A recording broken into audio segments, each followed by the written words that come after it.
after Bernie died, there's like half of you dies, because when we were together since we were 18, and I'd like to say Bonnie and Clyde, Romeo and Juliet, we did everything together. And so when he went home to be with the Lord, I was the Lone Ranger, and it was very difficult. I know my mother said at one point to my sister, I think she's going to have a nervous breakdown, because I haven't seen her cry.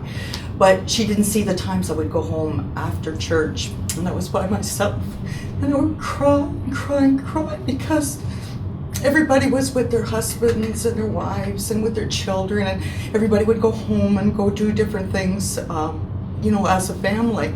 My daughter was in college, my son went to Bible school, and I really was by myself. And not to feel sorry for myself, but that was the only time I could cry, was basically on the weekends, because I wasn't busy at work. Because when I kept busy at work and did what I had to do, then my mind was preoccupied. I was okay. But it's when you're home by yourself, and you realize the emptiness, and it's just really not very nice, and I remember having to shop was even different.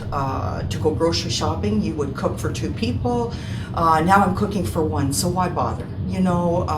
So what I actually started doing was I would make a big pot of spaghetti or a big pot of chili, and I would eat that all week.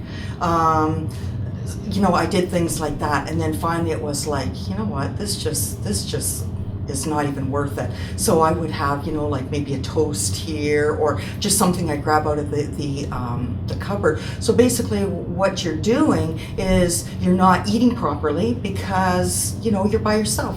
You're not going to cook for yourself. So that was a big adjustment, was learning again that, what, I need to look after myself. I need to eat properly. I probably still don't do it. My daughter would probably laugh at me if she heard me say this, but you do have to look after yourself. Just the seeing people as couples and going out doing things, it's almost like you don't want to be a part of anything like this anymore, because you're like a fifth wheel, and you're a nuisance.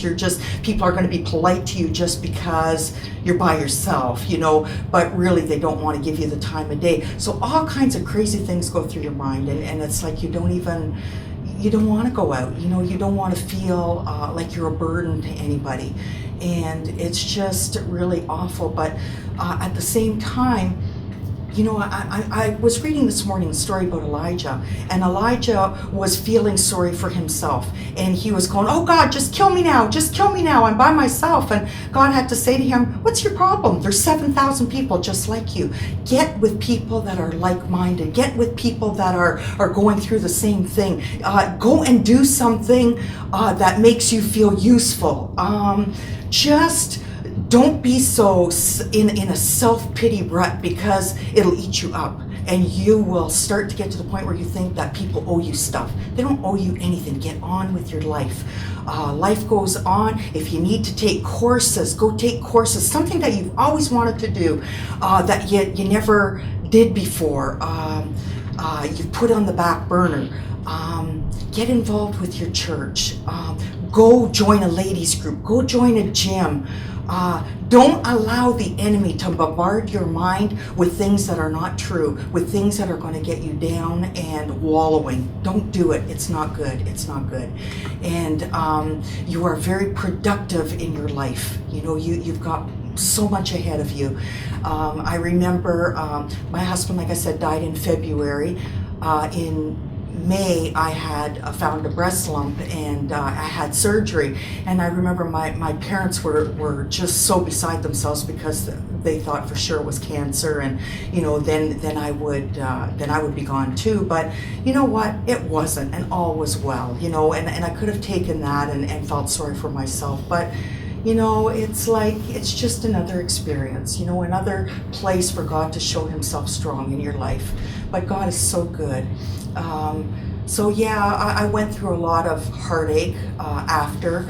I didn't share it with anybody, and I think sometimes maybe we do need to share it with somebody so that they can help us get over it. I mean, it's nice when you feel that you can help somebody. So why don't you think it would be nice for somebody else to help you through a trying time? So it's just a wonderful.